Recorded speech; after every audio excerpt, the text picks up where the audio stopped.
Welcome to the podcast, Entrepreneur Perspectives, building and protecting your business one podcast at a time, a CADSource production. In this episode, we discuss the how.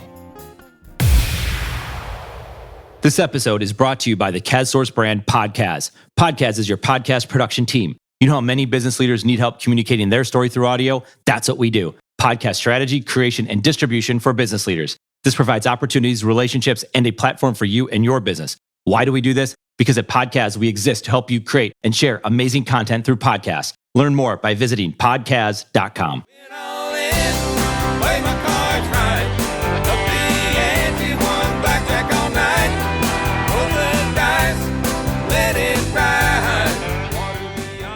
Our guest today is Charles Leichtweis. Charles is a managing director of Experts in How, LLC. As Charles says, the why and the what are critical for success. The how validates and aligns those two elements to create sustainable, profitable growth.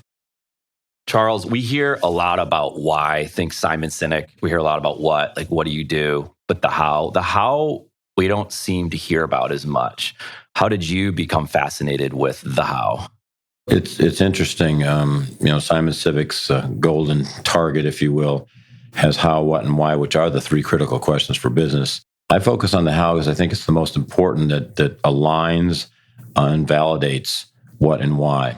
Having said that, though, they are truly iterative in terms of their relationship to one another, how, what, and why. But what I find in terms of the lower middle market of companies out there that need help with growing, that typically they need help with how to construct the what or how to deliver the why. So those are kind of the where it seems to be an opportunity to be most helpful for these businesses to grow in a way that is sustainable and profitable for that matter.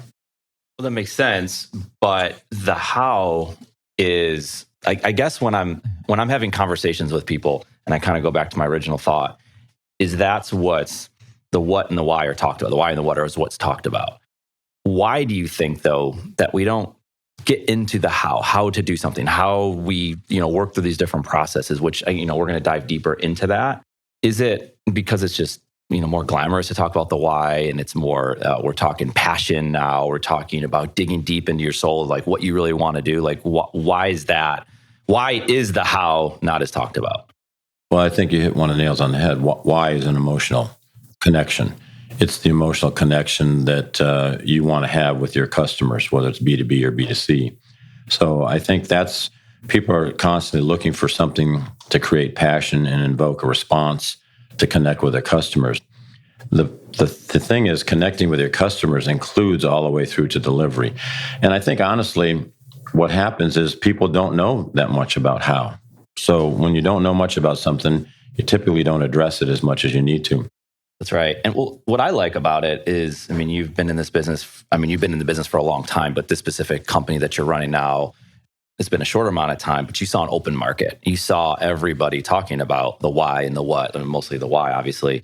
And you saw an opportunity. So regardless of what it is that you're talking about, if we're looking at another person who's got an idea for a business, an entrepreneur, someone wants to start something, it is finding, right, I think I have a book over there, possibly the blue ocean ship, get to the blue waters. If we just want to go talk about another why, well, I could go read Simon Sinek's book on why, or I can find countless videos or books to read about that. It's opening and going to that market that's got openness to it, right? But you have to get there somehow. So take me back a little bit down this, maybe back when you were a kid, were you always like trying to figure out how things worked? Does it go back that far when you're a child in, Detroit or Chicago? I don't know if it was, I'm not the person that took apart the light switch and tried to put it back together and electrocute it myself. So it wasn't that extreme. I just thought about in terms of understanding what the objective was of something I wanted to do, even as subjectively as a kid, because we don't really plan out things that detailed. Right. And as I think about where did I want to go or what did I want to get done, the how naturally fell out is figuring out the path to get there and to be successful with it. And by the way, you make mistakes along the way, so you're not always successful with the how initially.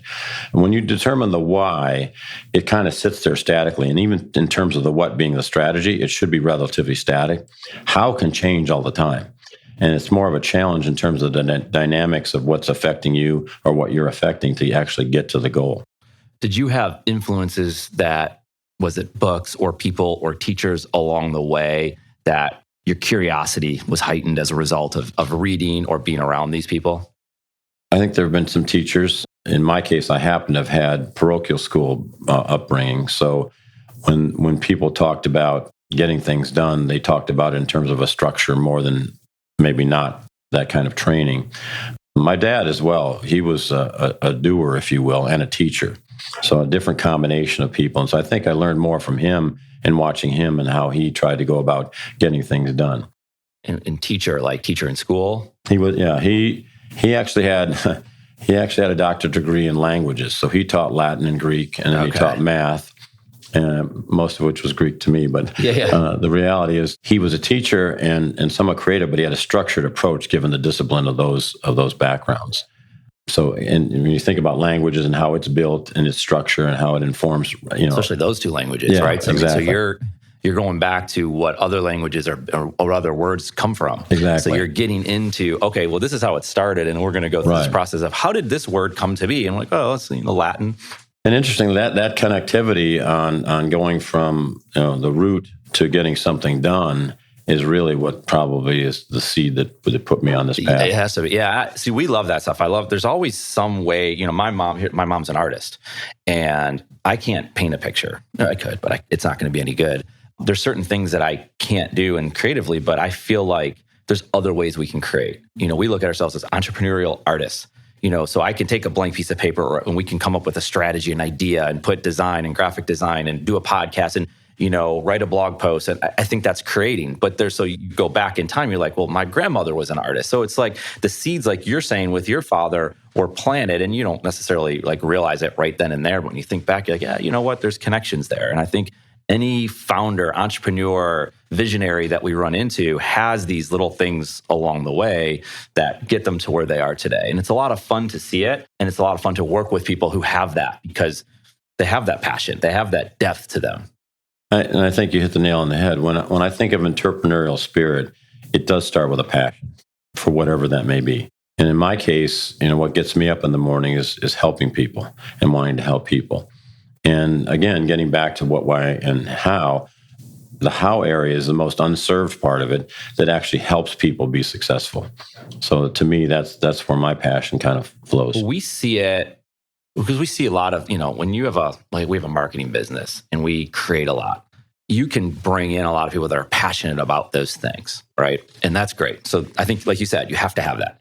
But then it comes into this, well, how are you going to do it? How are you going to go through? You can be as passionate. I've seen very passionate people and can't do anything with that. How do you do the next thing? What is your process? What's the strategy behind it? Where are we going with this thing? And when that happens, then what do we do? And then when it doesn't work, how are we going to fix it? There's so many things I sometimes say, oh, I'm so super passionate about it. It's fantastic. You can be great. You can be very positive. And we love that. It's better than being negative. But how are you going to go through that process? Obviously, you wrote a book, Power, Respect in Business. But, in order to write a book, in order to have the knowledge that you have, obviously you're surrounded by a lot of amazing people and you have something going on in your head that allows you to get to where you are. I love talking to other successful people that like to help to see what are the types of books that they read. And then sometimes something will catch my attention and say, ooh, I want to learn more about that. So you dive into that rabbit hole of, I never even heard of that author. I never heard of that book. And that book might have been from the 1980s, but that would be a fascinating book to read. Are there any books along the way that come to your mind right now? You're not going to think of all of them that, really got your attention that helped you think through things, or maybe it's in books, maybe it's something different. No, I don't think it's so much books as experiences. As we talked earlier, I grew up in Detroit. Yeah. And I grew up in the city of Detroit. And so the neighborhood that I lived in was called the Near Northwest Ghetto by Time magazine because 6 police officers were shot to death end of our block one night. We lived the second house off the corner. And I've been sitting on the couch. I've had the window shot out next to my head. They didn't call them drive-by shootings in those days. And we even had a Molotov cocktail thrown through the front door once. And a lot of other issues. We lived right across the street from a gymnasium entrance. And there were a lot of issues that happened relative to that and the experiences and how my dad reacted to that. So as I viewed those, I began to think about what was causing this. What were these sequence of events that led to people doing things that you would say, why in the world would anybody do that? And so I think it was more of those experiences of thinking through what motivates people. What are the reasons they're doing something that you would think would be unthinkable? And you come to the realization that you don't really know, you don't really know what's in the background. There's those sayings that say, okay, well, walk a mile in a man's shoes before you judge them. And so then that gets to the point of judgment and being judgmental. And those elements and concepts, as I thought about them, are what developed my thinking about how to approach people. And this book is a book on leadership. And there's some aspects to leadership, one side of which I'm very good at, the other side which I have to be cognizant of all the time to be the best I can be. And so it's kind of along those lines. When you go through those experiences and you live in a rough neighborhood and things happen and you watch that play out, does it also like make you realize like when you get to where you want to go, you don't want your kids to be in that situation? Does that give you gratitude today of saying that, first of all, where you are, and then having the ability to want to help people and to actually help people along the way? Like, you dial back because you went to that point just there, and I could see it when you're talking. That's not just something you say. That's real, right? That's something you lived. Does that allow you to be the best version of yourself today based on your experiences in the past? Well, as long as we can put our experiences in context. It's not about, poor me, I was there and now I've dragged myself out of that. Because you're not out of it. That's still reality. That's reality for a lot of different people. Yeah. And so understanding that, and when it comes to my kids, saying, I want them to be aware of that and understand that that's going on and say to themselves, what can I do to help that situation as I go on my journey through life? And so it comes back to helping, again, people in that whole issue, and then how to do that. Because obviously there's a need for help out there that's overwhelming. There's too much to do and not enough people to do it. So when we think back on those situations and how I feel about that, it allows me to put in perspective the understanding that I may not understand what someone else is going through, and I need to figure that out if I'm going to be effective with them. It goes back to the book question, and the book I would mention is very unusual. It's a book called Black Like Me. It's a book written by an author who dyed his skin, changed his hairstyle, et cetera, to live as a Black person in a variety of situations, to get a feeling for what that was like. And as I read that book, and he talked about all these situations, of course, he ran into some things that, that a lot of us don't necessarily experience or would want to experience in terms of prejudice or other kinds of things. But as I read it, I thought to myself, given the situation I also lived in, I said, there's one thing about what he's writing that he can't duplicate for a person who's really in that situation. And that is, he, in the back of his mind, however far in the subconscious, knows he can walk away from that. Right. When you're in a situation where you don't feel you can walk away from it, that's a whole different ballgame. And so I think that's, that fuels my passion for wanting to understand people and help them, which I'm not always good at, but on the other hand, I try. But that's what you're striving for. Yeah. Right. Well, and then you see that, what it's like to be over on this other side, or you have enough experiences, whether it's yourself or watching other people and reading these books, that once you have this opportunity, what do you do with that opportunity? Here we are, we live in this, there's always things going on, but we happen to live in this country. We have opportunity, and you have people like yourself that are out there to say, I can help you with this. You have this passion. You have this why. You have this what. How are we going to get you to that next step? And I think about that a lot. You think about my family came from Russia, escaped from Russia. My grandfather didn't have a lot of money. His father left at a young age, and imagine, and he did amazing things with his life. But then imagine, fast forward, if he was alive today and in his prime of his career and had the tools and resources that we have today. Mm-hmm. It's just, you can't take it for granted, I guess. But at the same time, like you said, there's so much out there to help. Not everyone is given that opportunity, but if you do have the opportunity, what are you going to do with it, and how are you going to do it? Which I'm guessing is a big reason of why you wrote this book, The Power of Respect in Business. Is that, like, let me ask you this question, I guess, why write the book? Well, it's actually, as I said earlier, a book on leadership. And what I've learned over time, that leadership is an equal emphasis on results and relationships. So you can probably tell from this conversation, I'm an analytical person. So when somebody starts talking to me about an issue, in my mind, I'm like down the road 20 miles. I've got this solved. I know where they're going, et cetera. And they're probably looking at me like, the dude's not listening to me. Yeah. And so how can I be effective leading that person? And so the results side of it, I can do in my sleep. I can figure that out 6 ways from Sunday. That is my talent. So I had to say to myself, how do I focus on the relationship side of things in order to be most effective as a leader and to help people ultimately? And that relationship side goes back to what I just talked about in terms of the roots of understanding where people are coming from. So what happens to me is when I'm listening to somebody and I begin to not necessarily like what they're saying or don't agree with what they're saying, it's important for me to say, how do I pause in my mind long enough to be current, to be present for them in the conversation? And the word for me that came out was respect. So if somebody's talking to me and I'm sitting there starting to get frustrated or angry with what they're saying, if in the next nanosecond, which is not always, I can say, how can I respect this person? It causes me to pause just long enough. And there's some stories in the book that are interesting. There was a guy that I knew, John Casson, who is the most amazing person I've ever met relative to being able to relate with. He could walk into a room with strangers who have all kinds of issues or agendas, and he can relate to every one of them somehow. And I remember talking to John one time. I said, John, you're so amazing at that. I said, you're a smart guy. I said, but I'm a smart guy. How come I can't be as good as you are? And this story is in the book. And he said, I'll give you 2 words: listen longer. And what that does, obviously, is it allows the person you're talking with understand that you are listening to them and not facetiously. And the second thing is, you may find that where they end up going is not where you just assumed and went down the road to solve in your mind. So you become more effective as a leader. You actually, you don't just engage them, you enable them, which is why the subtitle says enabling your team as opposed to just engaging. And that's a big difference. Yeah, and we use the word respect, and obviously it's in the title of the book. And when you do respect that other person, when you respect the people that you work with, there is something there. But it has to. We use the word genuine a lot because there's a lot you can be disingenuous, the opposite of it. And you go to a lot of large organizations, and I've worked for large organizations, and you would sit down at a dinner like you're talking about, and a leader would come up, someone who's high up in the organization, and you could just see right through it.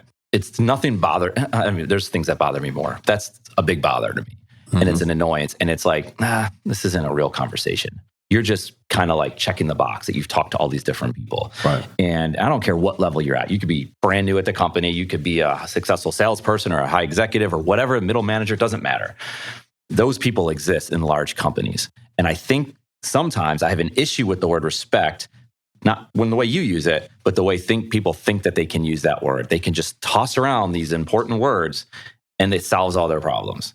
And because it's so, I don't know if this is even a word, corporatized. And it's like you read this stuff in marketing, we see it all the time. Like you're trying to stand out, yet you're a small company and you're sounding like this large organization right now. Why are we doing that? Why are we using this stuff? But this person sitting down has a way of engaging with somebody. And when you do that, and it's genuine and it's real and it's all of that stuff, it matters. It makes a big difference. And you can tell when someone like yourself sits down at this table across from me, I can just say, no, it's real. This is real. This is a real book. This is a real person with real stuff that wants to help people, that's lived life. But at the same time, and you've seen it, because I know you've been a part of large organizations, that this can be taken out of context, respect. Well, it's interesting because one of the people I interviewed for the book runs a learning organization in Chicago. And they focus on helping people respect themselves, et cetera. And when I first sat down to interview him for the book, he said, well, I'm going to take exception to what you're saying here. He says, respect to me is an overused word, and people walk in the room like saying, expect because I'm at a certain level, you need to respect me. And I said, well, I understand that. In fact, what I'm trying to do is flip the switch on that because that's the wrong use of the word respect and the concept of respect. You're not going to engage or enable anybody by doing that. And then what happens? You walk in the room, everybody shuts up. So to me, you engage this respect not just by what you say, but your actions. At any C-suite role that I've had in a manufacturing company that I've been part of running or running itself, I've worked the first shift in every station in those plants there. It's been hilarious at times. People tell me that they had all their recalls from the shift that I worked on, right, et cetera. But you also find out things about the skill of those people and what they're doing that you don't even think about. And they respect that. It's interesting. It goes hand in hand with the communication of the word as the communication of the action, as I would call it. And it's interesting because, again, in the book, there's an example of a company that I was the CEO of. And when I came in, it was a union shop. Company needed to be turned around. And the UAW was the union entrenched in that organization. And nobody really communicated with anybody. It was a classic confrontation between management and the union relative to getting things done because of the way they approached it. And I came in and I said, okay, we're going to have communication sessions once a quarter involving all the people. We call them all company meetings, which I know other companies call it that. We bring them together. The first part of that meeting was an attempt to have our sales and marketing team communicate to the organization concepts of plans or targets or things they're doing to kind of give them an understanding of the cathedral we're building, in essence, quote unquote. Yeah. And then the last half of the meeting was to be open for any issues and concerns that people had. So we had our first meeting, and the second part of that meeting, I thought a riot was going to break out. People were yelling at each other. You don't do this. They were pointing the management team. You don't do this. And you don't. And so I told everybody, I said, look, everybody here has a right to ask a question, and you have a right to get an answer. You may not always like that answer, but we have to talk about this in order to be able to get to the solution. And we're going to use the structure of the departments and HRs. And my office is always open, but you don't need to come up there all the time to expect you're going to get somebody to treat you correct. And then afterwards, we're walking away, and the management team that I had then inherited said, oh, we better not have another one of these. Everybody's yelling at each other. And I said, no, that's exactly why we need to have these things. And it's simple things that come out that people say. And you can do things to satisfy their issue or complaint that are simple in form, but huge in terms of how it affects the organization. That's absolutely right. I say that because we just had a recent meeting here, it wasn't a meeting, it was a conversation. And the conversation it's about communication. Who's communicating with who? How is this stuff getting done? You're building this sense of entitlement, this ego in your head because you think this person should be doing something, and they're building on their side because no one's communicating about it. And we're a communications company. And the thing I look for in people that we bring on board is that they are able to communicate. Now, I get it. There's different things when you have to say something out loud to somebody else. That's hard to do. I understand that. So we have to break through those barriers, and it takes time and it takes experience and doing work with one another. That is, like you said, oh, this is a problem. We're having all these battles, no, we have to air this stuff out. We have to get to that next point.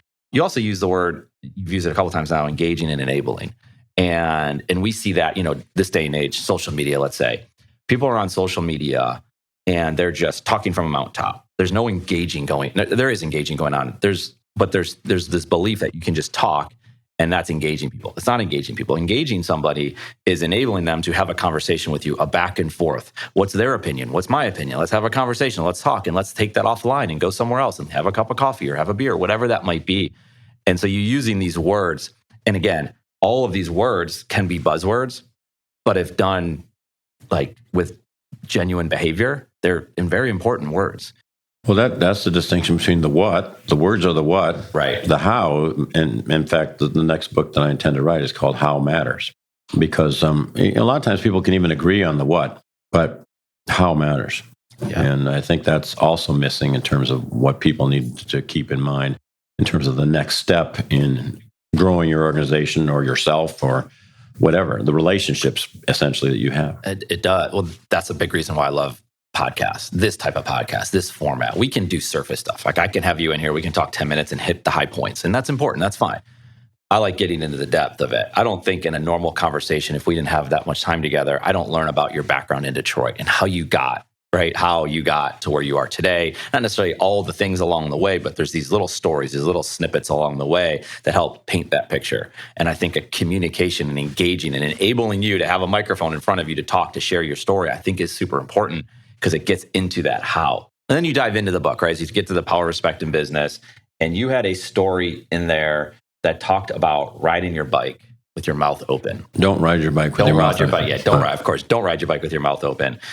Tell us a little bit about that story in the book. Well, it's essentially a metaphor for listening. It occurred to me just when I was riding my bike, and the description of riding your bike along in the open and stuff and entering an area that may be wooded is exactly what happened when we ever rode around the lake in Libertyville, Illinois, which is where I lived outside of Chicago.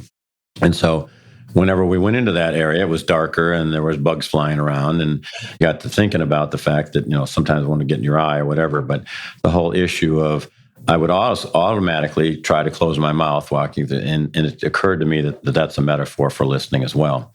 Because if you ride your bike with your mouth open, you're going to catch a bunch of bugs, and you're not going to be as effective as getting through that area, which may be dark or clouded or unknown to you as you're going through it, because you're really not paying attention to what's going on around you.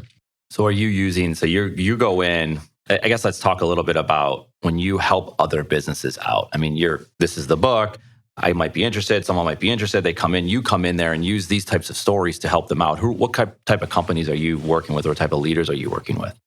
Well, in terms of our ideal client type of format or picture of a client, we like to talk to CFOs and CEOs because they're the decision makers. Yep. But on the psychographic side of that, it's important to understand we want to talk to companies that know and understand that they need help and want help.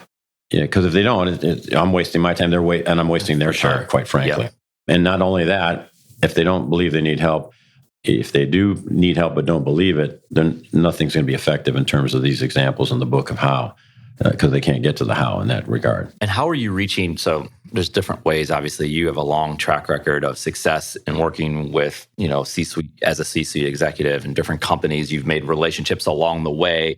Is it the planting of the seeds along the way and you've made all these different relationships and now they're calling on you? Is it a combination of that? Is it a combination of using current day marketing methods to get in front of people, networking, getting out there, being on podcasts? How are you today getting conversations and opportunities with new clients? Well, it's networking, which is a relationship business, which is really what business is. Right. And as many people know, if you're in the job and you got your head down and you work as hard as you can, you don't actually do the networking you should and develop the relationships outside of that little office that you should. So I would encourage people to do that, to pay attention to their relationships outside of the specific business that they're in, and develop that network. So then what happens is I call on that network to get other introductions. And they know me, so they make a warm introduction, which is better. Cold calling that really doesn't work so much as people might think. I'm not trying to sell, this widget that you need for your particular business. I'm trying to sell you some consulting and some advising that you may need. And if you believe you need it, I can be effective in that. So the point is that it's networking, pure and simple. Relationships take 3 to 4 years at least to build into something that might turn into a gig that pays in terms of consulting.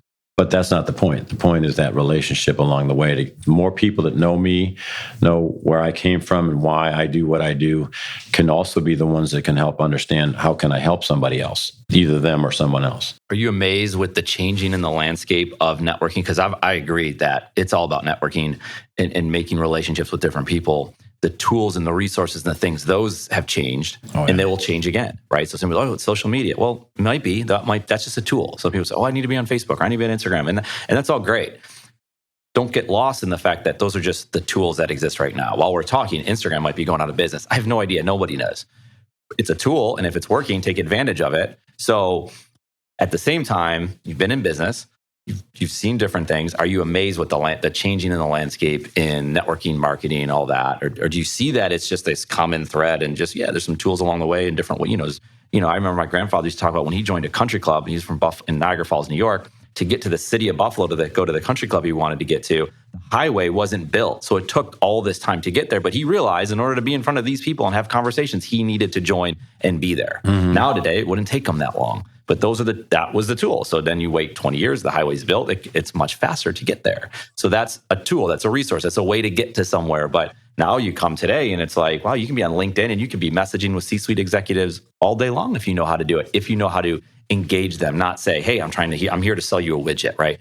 We're over the spam. The spam doesn't work. People maybe it must work at some level because people continue to do it. My cell phone rings every day with a new spam caller.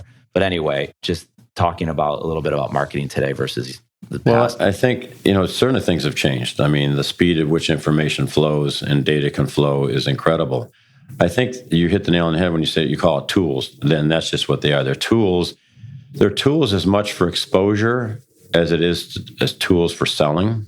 In other words, I learned long ago relative to the consulting side, I think consulting is bought, not sold. If I sit down with you as a potential client, if I don't sit there and listen to you talk about what your needs are or what your frustrations are or what keeps you up at night kind of thing, to determine hearing that for some period of time, how maybe what I can do can help and then talk about it or not it doesn't make sense to do it any other way. Yeah. So to say, okay, I'm on LinkedIn and we have a business page on LinkedIn, we have a website and all this, that doesn't mean that somebody knows that we're there or knows that we can help. The introduction of the networking and person-to-person relationships means that now somebody has a source to go back and see what exposure is out there for me. It's sort of like a background check, if you will, Yeah. in terms of those tools. And so you need to be relevant in the relevant tools at the time, and they will change, but recognize it as not a selling tool, but as an exposure tool. And it supports and communicates who you are and how you think. And it's not just, okay, here's a picture, so, okay, I'm going to go buy that picture. It's not that cut and dried. Yeah. It doesn't do anything for you. And that's the thing too, is like if I were to talk to you and say, we're reaching out to you to try to, hey, let's learn about your business and maybe we have software for you. I don't know what it is. But we reach out if we have these conversations and we can, oh, you're from Detroit. Okay. So, well, did you grow up a sports fan? And I think we talked earlier and you said you're a big Red Wings fan. Well, let's talk genuinely, of course. I could be disingenuous, but I think someone like yourself would catch on to that at some point. Like, I really don't like this guy. I don't trust him. There'd be something there that I'm not sure about. And you just like, we're going to let that one go. But if there's like real conversations, we talk about the Detroit Red Wings, we talk about growing up in Detroit, we talk about your bit. It's all there. Someone could research me. He's from Buffalo. He's a big Ohio State fan. He loves podcasting. He loves marketing. He loves this. He's whatever those types of things are. His son plays soccer. I mean, there's articles about this stuff. You can have real conversations with people. It's like you said, that's the background check. And what you do with it and how genuine you want to be with it is super important. And then if someone reaches out, is there that back and forth? Is that their true engagement? And did you catch me at the right time? I mean, so timing means a lot as well. Getting into the whole, we just talked a little bit about sports. When you first came in here, we were talking about you're a soccer coach. So you're doing a lot of different things. You're coaching your children playing soccer at Charlotte Soccer Academy. Your daughter played soccer very high up in U.S. soccer. Talk to me about your experiences with sports. I believe even you said that you played rugby back in the day, which is a no-joke sport, No, that was sometime last century. But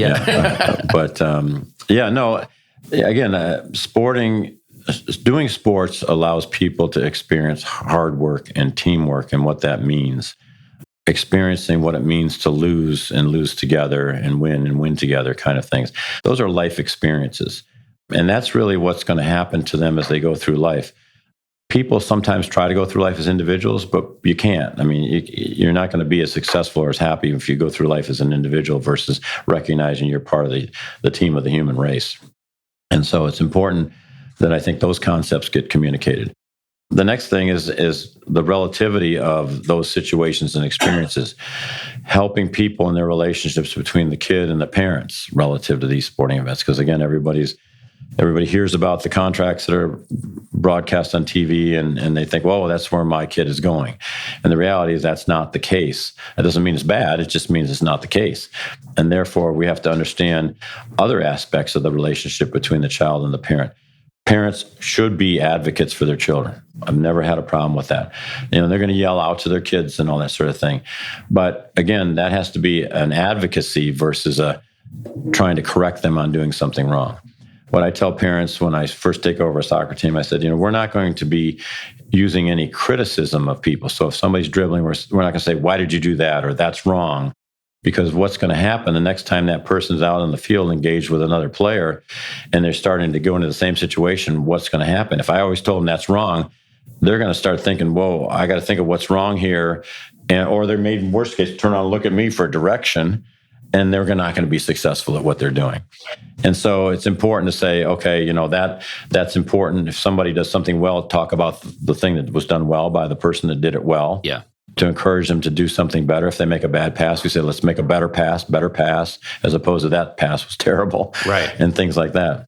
It's interesting. I coached a team that nobody else wanted to coach in Libertyville at the lowest level of their travel league.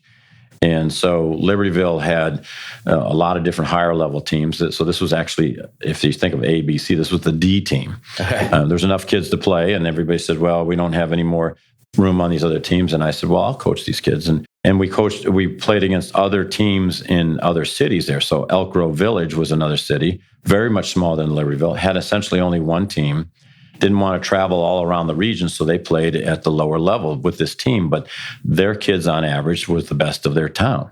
We played them in a game, and we lost 11-0.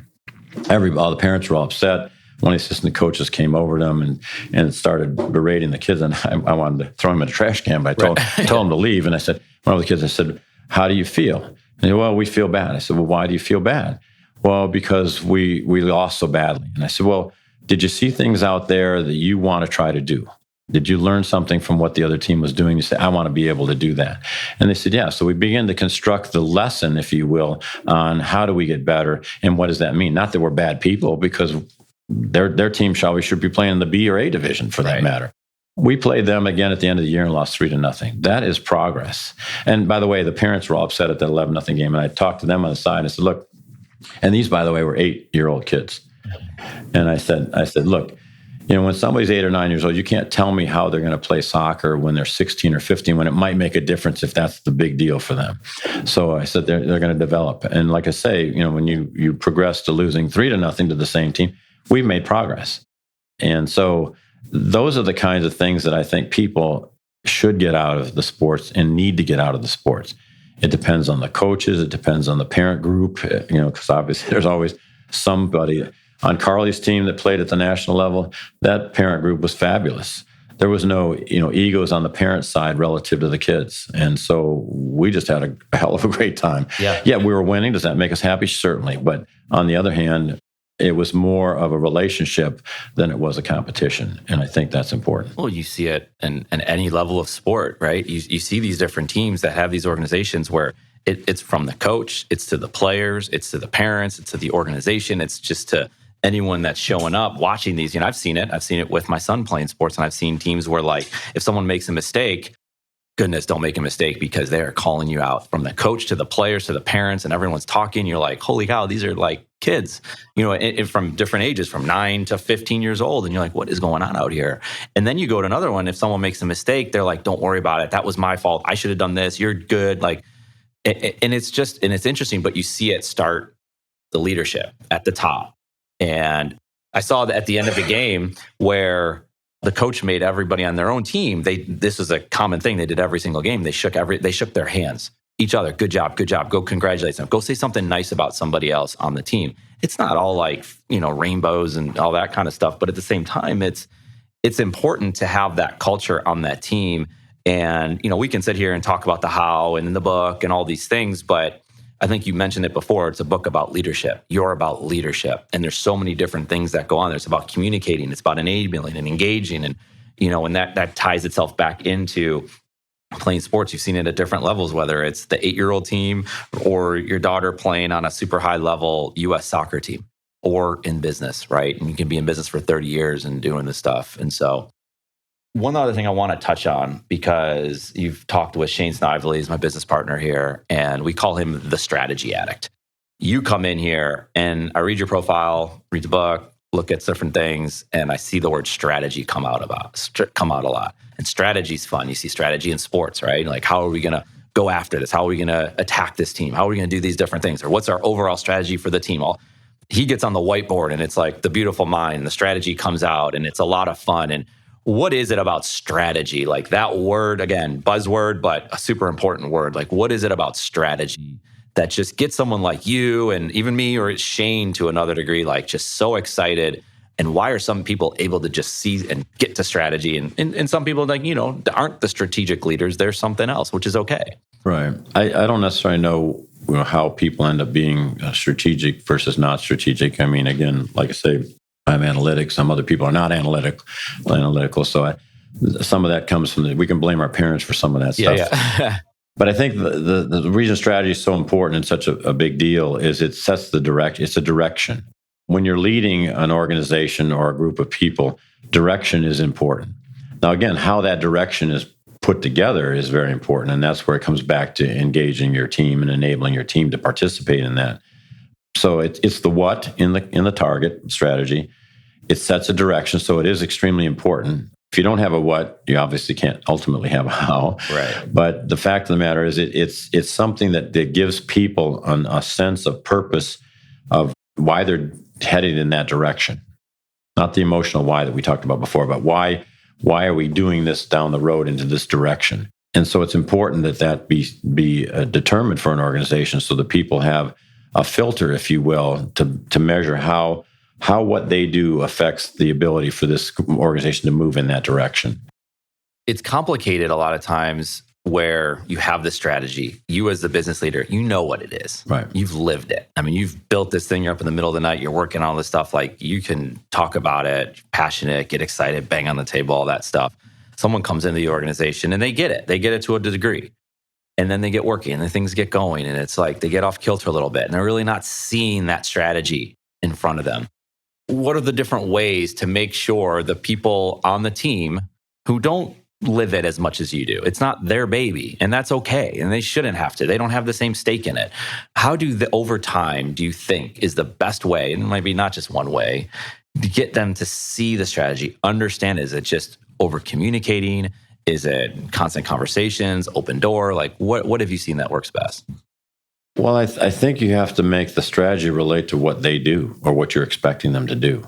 So it's a different level of strategy. You know, somebody may say that's actually more technical or more tactical. Yeah. But how does the person who's loading glass fill on the front of the line, if you went in and said, "Oh, we want to do this because these markets and global this and trend that," they're going to go, "Can I just go back to my break or get back to the line?" Yeah. And so you have to be able to help them understand how what they do is affected by or affects that strategy. So you got to set the strategy, but then you got to break it down. So the level that you break it down, which is important. The other dimension of this in my mind is a lesson that I was taught by another guy that I worked for, president at Blythe, North American Wholesale Group. He was telling me one day, he says, "Charlie, and he was a sales and marketing guy. He says, I could bring the marketing people in here and I could sit there and I could go up on the board and I could draw out the strategy. I could tell them all what they should be doing and all this detail.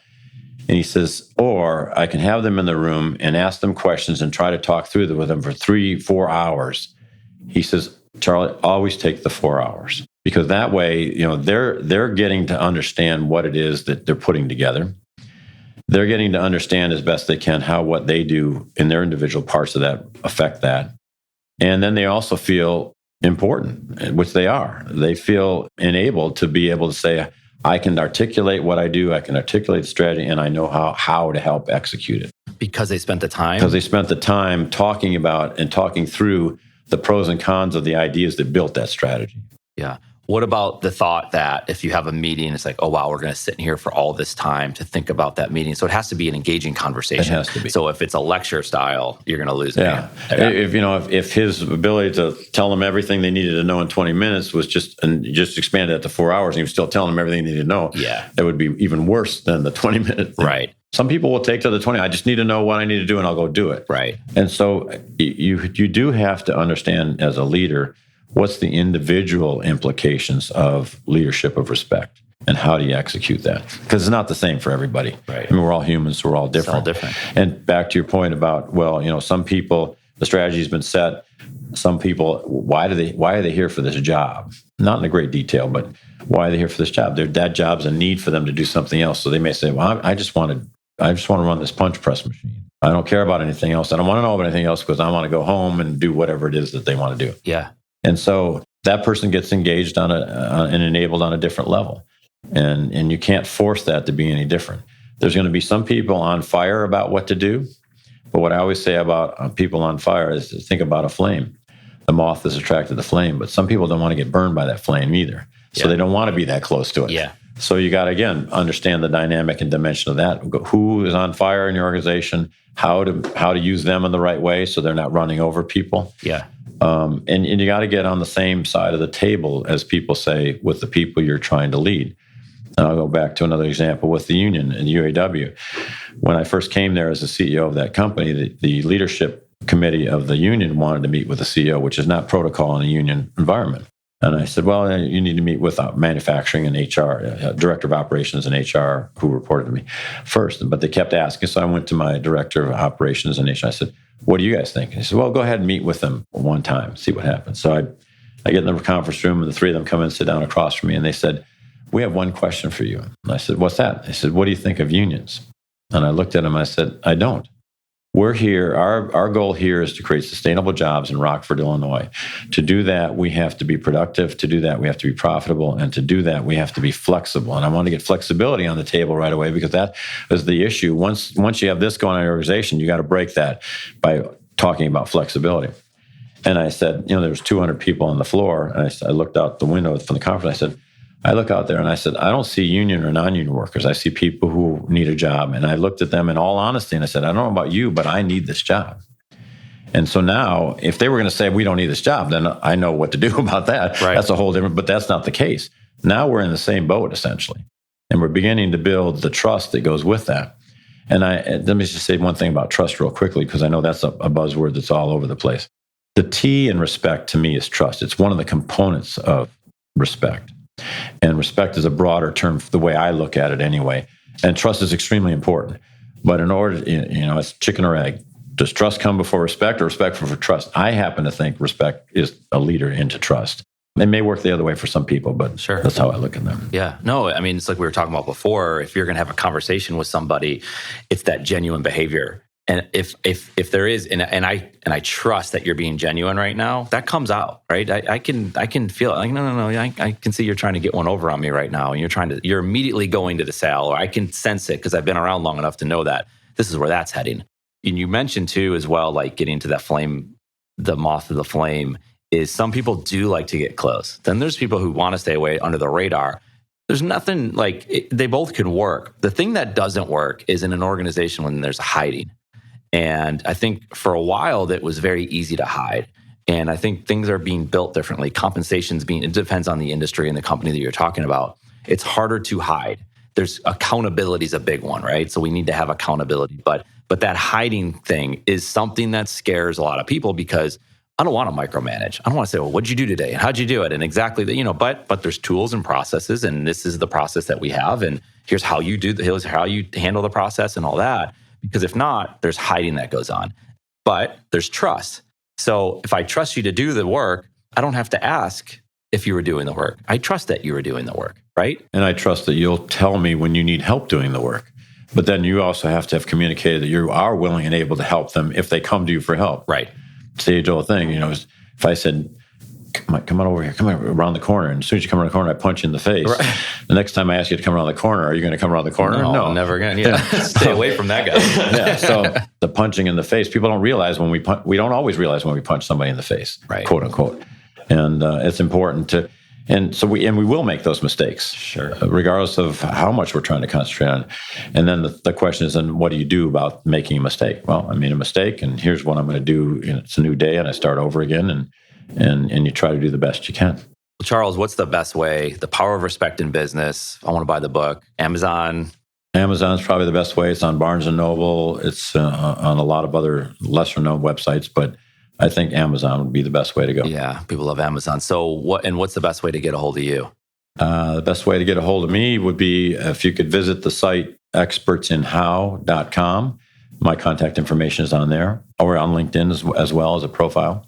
And feel free to reach out to me. Any questions on this? I'd love to have a discussion with people who want to know more about what I'm saying in the book and how they could do that in their organization. Yeah, no, I think it's fascinating. Like we talked about at the beginning, the why, the what, it's talked about a lot. And I think when you really dive into it, how it can be a lot of fun when you go through it. And it's like we talked about, a lot of strategy, a lot of thinking, people like you out there, it's important. So we appreciate the time that you spent with us, the stories, getting back to your early days in Detroit and now here in Charlotte. So appreciate your time. All right, thank you. And I appreciate the opportunity. One of the best things about CADSource is having the content platform that gives us the opportunity to chat with amazing people like Charles Leichtweis, and then having the ability to bring that content to you through our podcast platform. If you want to learn more about Charles, you can find him on LinkedIn. If you want to connect with me, you can find me on LinkedIn or contact me on Twitter at Eric_Kaz. Thank you for listening to our CADSource podcast, Entrepreneur Perspectives, building and protecting your business one podcast at a time. Until next time, we're out of here.